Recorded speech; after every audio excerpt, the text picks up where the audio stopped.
अरे शिव प्रसाद, उस मछली की तरफ ऐसे आंसू बहाते हुए मत देख। वह तुझे देखकर हंस रही है। तू उसे जाल से बाहर निकाल रहा है या पपिया दे रहा है? क्या करूं श्याम, इस मछली का साइज देख। यह मछली जैसी नहीं बल्कि नदी से गिरे हुए एक छोटे से गुलाब जामुन जैसी लग रही है। अगर मैं इसे लेकर जाऊंगा तो वह दलाल बद्रीनाथ इसके 5 रुपए भी नहीं देगा। वह मेरी जिंदगी को पकौड़े की तरह तलकर खा रहा है। इसलिए मैं कह रहा था शिवा, बाहुबल से ज्यादा बुद्धिबल जरूरी है। तू मछलियों के लिए गंगा नदी में जाल फेंक रहा है, लेकिन अपनी किस्मत के लिए जाल तक नहीं फेंक रहा। अगर मैं शहर में इतना बड़ा बिजनेस कर रहा हूँ तो उसका कारण मेरी बुद्धि है।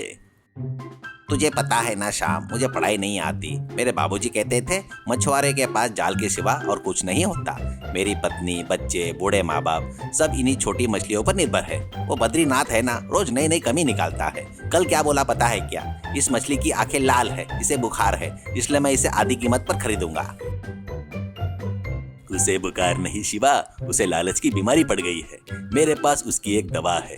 तू रोज नदी जाकर घंटों तक जाल फेंकने की जरूरत नहीं है। मछलियां खुद तेरे घर के दरवाजे पर आएंगी। तुझे बस एक देसी जुगाड़ करना होगा। इसका मतलब क्या है श्याम? क्या तू मुझे नदी को अपने घर के सामने मोड़ने के लिए कह रहा है? उसके लिए भगीरथ को आना पड़ेगा।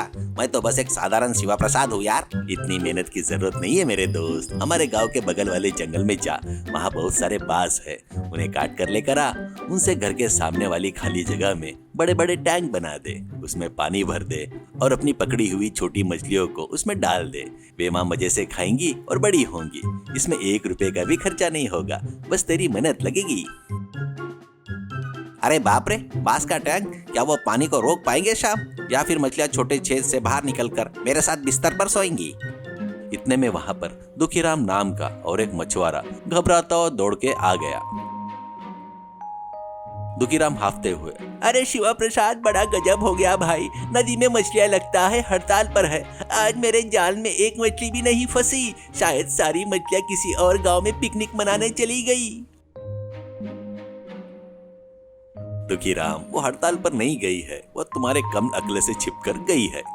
शिव प्रसाद, कल से हम बांस के टाइम पर काम शुरू करेंगे। मैं तुम्हें सब कुछ सिखाऊंगा। कुछ दिन बीत गए। शिवा प्रसाद ने अपने घर के सामने शानदार बांस के टैंक बना लिए। ये एक छोटी सी फैक्ट्री जैसा लग रहा था। छोटी मछलियां अंदर खुशी खुशी तैर रही थी। शिवा प्रसाद उन्हें चारा डाल रहा था और मुस्कुरा रहा था। दुखीराम हैरानी से, अरे शिवा प्रसाद, तू इस मछलियों को हिंदी सिखा रहा है क्या? ये तेरी बात सुन रही है क्या? ऐसा लग रहा है। और तो और यहाँ बिल्कुल भी बदबू नहीं आ रही है। नहीं दुखीराम, मैं इन्हें टाइम पर खाना दे रहा हूँ। ये खाकर मोटी हो रही है। देख, एक एक मछली कैसे डिब्बे जैसी हो गई है। अगर मैं इन्हें बेचूंगा तो मुझे कम से कम 100 रुपए प्रति मछली मिलेगी। अरे बाप रे, 100 रुपए! इसका मतलब अगर मैं अपने घर के सामने ऐसा टैंक बना लूं तो मैं अपनी बीवी को नई साड़ी दिलवा सकता हूँ। शिवा प्रसाद का आइडिया सुपर हिट हो गया। उसने मछलियों को आइस बॉक्स में रखकर एक ट्रॉली वाले से बात की और उन्हें सीधा शहर में भेजना शुरू कर दिया। अब वो पुराने फटे कपड़े की जगह नया कुर्ता पहन रहा था। एक लोकल मीडिया वाला आया। उसने मछुआरों की क्रांति बांस के साथ नाम से एक वीडियो बनाया और यूट्यूब पर डाल दिया।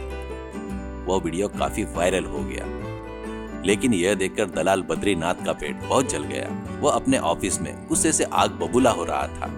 यह शिव प्रसाद मेरे पास नहीं आ रहा है, सीधे शहर माल भेज रहा है। क्या उसमें इतनी हिम्मत आ गई? क्या वह शहर वाला शाम उसकी किस्मत बदलने आया है?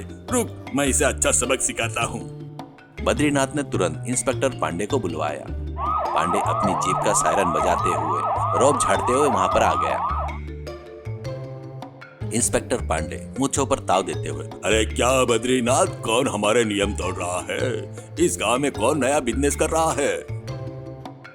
अरे वही शिवा प्रसाद, वह गैर कानूनी तरीके से मछली को कैद करके बिजनेस कर रहा है।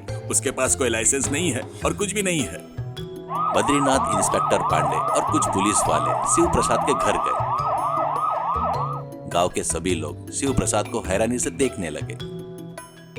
इंस्पेक्टर पांडे, राम प्रसाद, सॉरी शिवा प्रसाद, तुम पर बहुत गंभीर केस है। पहले तुमने मछलियों का हाउस अरेस्ट कर दिया है, इसका मतलब तुमने उनकी आजादी छीन ली। दूसरा, ये बात जंगल के है, इसका मतलब तुमने सरकारी संपत्ति को चोरी है। शिवा प्रसाद डरते हुए, साहब मैंने कोई गलती नहीं की है। ये वो मछलियाँ हैं जिन्हें मैंने अपनी मेहनत से पाला है। इन्हें नदी से नहीं पकड़ा गया, मैंने इनके बच्चे खरीदे हैं।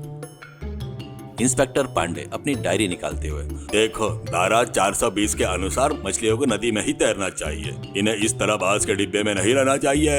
इन्हें तैरने का अधिकार है। और तो और तुमने इनके आधार कार्ड भी नहीं बनवाए। हमें कैसे पता चलेगा कि ये किस देश की मछलियाँ है? मुझे तो शक है कि ये दूसरे देश से तैर कर आई है। दुखीराम बीच में कूदते हुए, अरे पांडे जी, मछलियों के आधार कार्ड कैसे बनवाएंगे साहब? वो अंगूठे का निशान कैसे लगाएंगी? उनकी उंगलियां थोड़ी होती है बेचारों की, छोड़ दीजिए साहब। इंस्पेक्टर पांडे गुस्से से देखते हुए, अरे शट अप दुखीराम, वो अपनी पूंछ का निशान लगाएगी। बद्रीनाथ जी, क्या हम इन्हें तोड़ दें या जब्त करके अपने स्टेशन में ले चले? बद्रीनाथ हंसते हुए, हाँ साहब, ये सब गैर कानूनी निर्माण है, इन्हें अभी तोड़ देना चाहिए।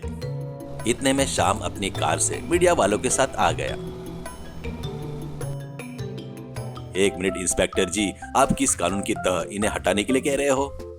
इंस्पेक्टर पांडे गला साफ करते हुए, तुम कौन हो बीच में बोलने वाले? श्याम गंभीरता से, मैं इस प्रोजेक्ट का लीगल एडवाइजर और इन्वेस्टर हूँ। पांडे जी, जैसे कि आपने कहा कि बांस की चोरी हुई है, यह सच नहीं है। अरे ये लीजिए वन विभाग का परमिशन लेटर। इसमें साफ लिखा है कि गांव वाले अपनी आजीविका के लिए सूखे बांस का उपयोग कर सकते हैं। और दूसरा पॉइंट, मछलियों का आधार कार्ड। मछलियों के पास आधार कार्ड नहीं होता। क्या इसे साबित करने वाला कोई दस्तावेज है आपके पास? सर, यह प्रधानमंत्री मत्स्य संपदा योजना है। सरकार इसके लिए 60% की सब्सिडी दे रही है और आपने इसे रोका तो कल अखबार में हेडलाइंस होंगी, पुलिस वाले और दलाल किसान के विकास और सरकारी योजना को रोक रहे हैं। और हाँ, ये सारे कैमरे में लाइव हो रहा है। पांडे ने एक झटके से कैमरे की तरफ देखा और डर गया। उसे तुरंत अपने चेहरे के भाव बदले, हंसा और अपने बाल सेट करते हुए बोला, अरे कैमरे, श्याम बाबू, आपने मुझे गलत समझ लिया। मैं तो यहाँ टेस्ट करने आया था कि ये टैंक कितने मजबूत है। देखिए कितने शानदार बने हैं। बद्रीनाथ, तुमने मुझे गलत जानकारी दी। ये लोग तो देश का विकास कर रहे हैं। बद्रीनाथ हक्का बक्का होकर, अरे क्या पांडे जी, अभी तो आप केस जेल ऐसा कह रहे थे। इंस्पेक्टर पांडे धीरे से बद्रीनाथ के कान में, अरे पागल, मीडिया के सामने हमारी दाल नहीं गलेगी। अगर कल मेरी नौकरी चली गई, क्या तू मुझे पालेगा? अगर मैं यहाँ से नहीं भागा तो मेरी इज्जत का कचरा हो जाएगा। पांडे ने बद्रीनाथ का हाथ पकड़ा और उसे घसीटते हुए वहां से ले गया। गांव के सभी लोग खुशी से झूम उठे। दुखीराम शिव प्रसाद के पास आकर, ए शिवा, मुझे भी एक बांस का टैंक चाहिए यार, लेकिन मैं उसमें मछलियाँ की जगह अपनी बीवी के गहने छिपाऊंगा, कोई चुरा ना ले। शिव प्रसाद हंसते हुए, गहने नहीं दुखीराम, मछलियाँ पाल, वही तुझे गहने खरीद कर देगी। सबने मिलकर श्याम का धन्यवाद किया। उस दिन से उस गांव के सभी मछुआरों ने दलालों पर निर्भर रहना छोड़ दिया और अपनी बुद्धि से मछलियाँ पालकर बड़े व्यापारी बन गए। सीख, पुरानी पद्धतियों से अगर विचारों को जोड़ दिया जाए तो सफलता जरूर मिलती है। इस तरह अगर हमारे पास शिक्षा और कानून की समझ हो तो कोई भी दलाल हमें लूट नहीं सकता।